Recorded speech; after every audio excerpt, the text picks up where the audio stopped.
Mucha curiosidad despertó esta biblioteca, desde memes hasta información sobre la cantidad de libros que contiene. El ex vicepresidente la abrió para escape.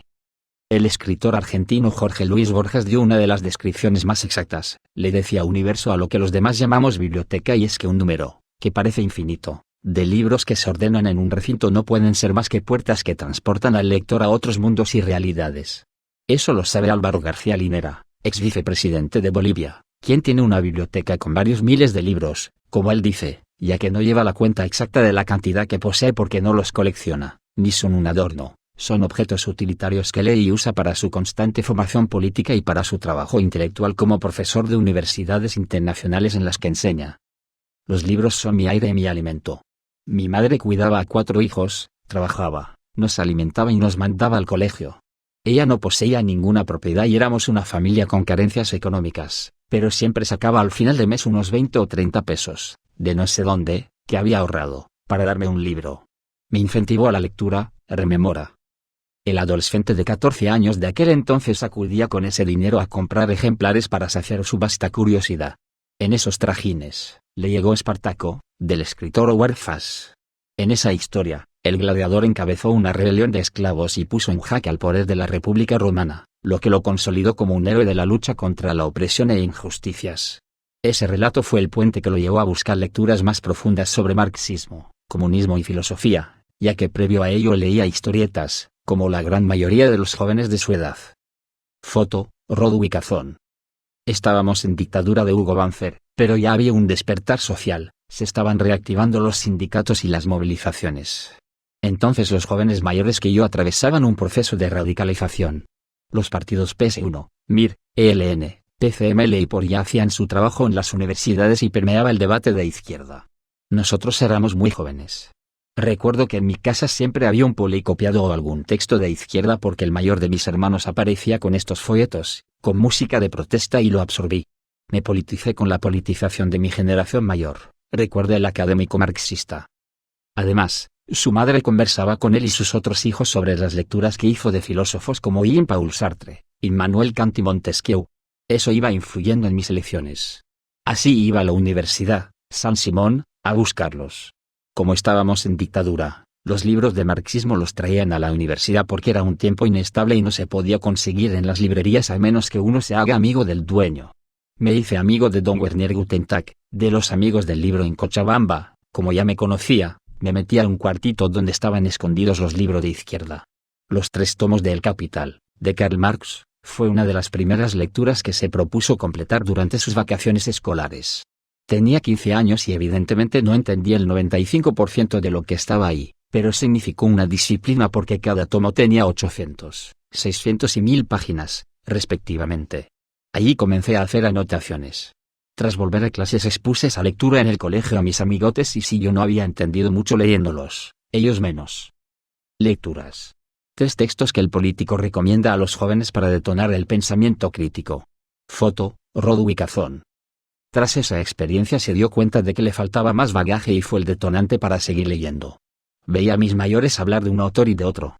Estaba muy de moda en esa época leer a Guillermo Lora, a Marcos, Domik y a Marta Necker. Ellos a su vez citaban a Lenin, Tucker o Hegel y como no me contentaba con tener menos información que mis mayores, acudí a sus fuentes principales y comencé a buscar las obras escogidas de Lenin, Mao y Marx. El Canonchiri y las tinieblas. La vida es así, muy dura. Los hijos tienen que dar, de vez en cuando, a sus madres grandes dolores si quieren conservar el honor y la dignidad de los hombres. Es una de las célebres frases de Antonio Gramsci, teórico marxista y sociólogo, que pasó gran parte de su vida en la cárcel. Uno de los escritos más reconocidos de este pensador italiano son los Cuadernos de la cárcel. Una colección de esta obra se alza en uno de los estantes de García Linera. Desde sus 18 hasta sus 30 años, el marxista boliviano armó su primera biblioteca, la cual fue saqueada por policías cuando entró a la cárcel de Chonchocoro, tras haber formado parte del ejército guerrillero Tupac Katari, EC. Su nombre de lucha era Canonchiri, el que ilumina en Aymara, y sobre él pesaban 12 acusaciones. La policía encargada de la fiscalía era del partido ADN, de Hugo Banzer y Tuto Quiroga. Me robaron toda mi biblioteca. Pero la vida y su azar no dejan de sorprender. 2 décadas después, de Demonios escondidos y momentos de revolución, uno de los libros de su autoría y que le habían saqueado, volvió a sus manos, pero con una dedicatoria. que no era precisamente para él. Ministro, le envió uno de los muchos libros que encontramos en la casa del delincuente y terrorista Álvaro García Linera, el Canonchiri, reza parte de la dedicatoria firmada por un capitán que realizó el operativo en 1992.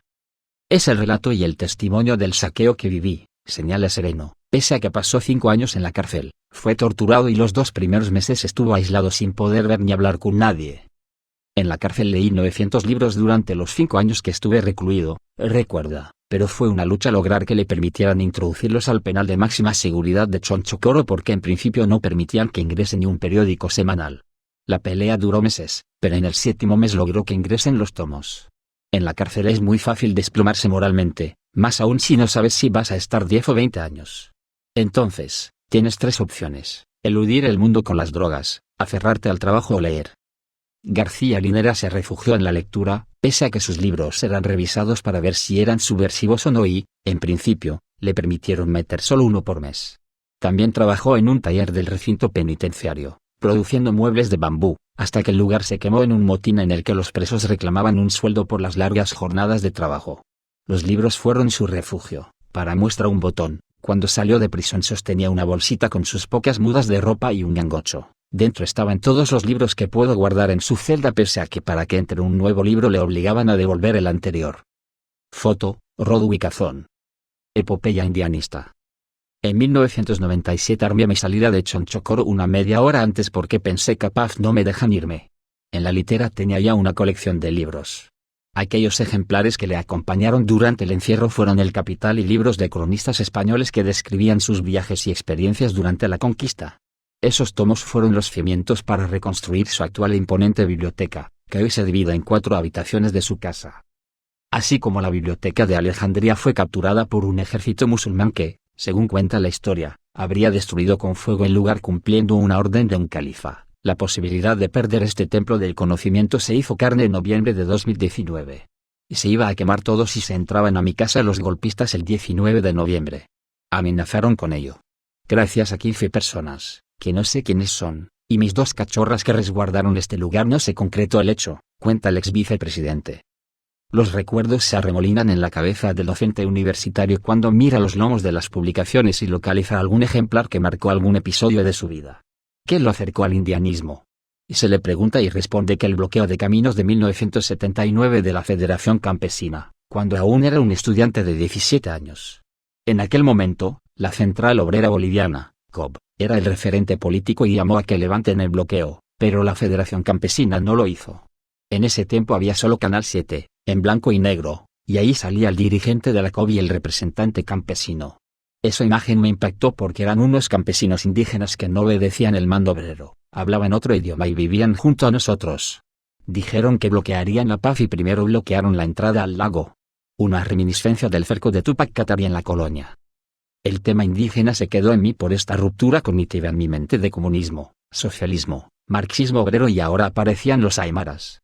Se despertó el racismo que escondía la clase media.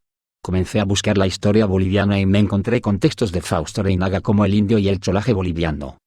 Así germinó su lectura sobre lo indianista que se entremezcla con su marxismo hasta hoy y hasta que me muera. Enfatiza y bajo la idea que gestó a sus 17 años, los indios deben gobernar Bolivia. ¿Qué pasará con su biblioteca el día que él ya no esté? Alba, su única hija, hoy de 3 años, es quien la heredará. Borges en la biblioteca de Babel da una certeza en la que sospecha que más allá de todos nosotros y del tiempo que nos devora, la biblioteca es la que perdurará, iluminada, solitaria, infinita, perfectamente inmóvil, armada de volúmenes preciosos, incorruptible y secreta.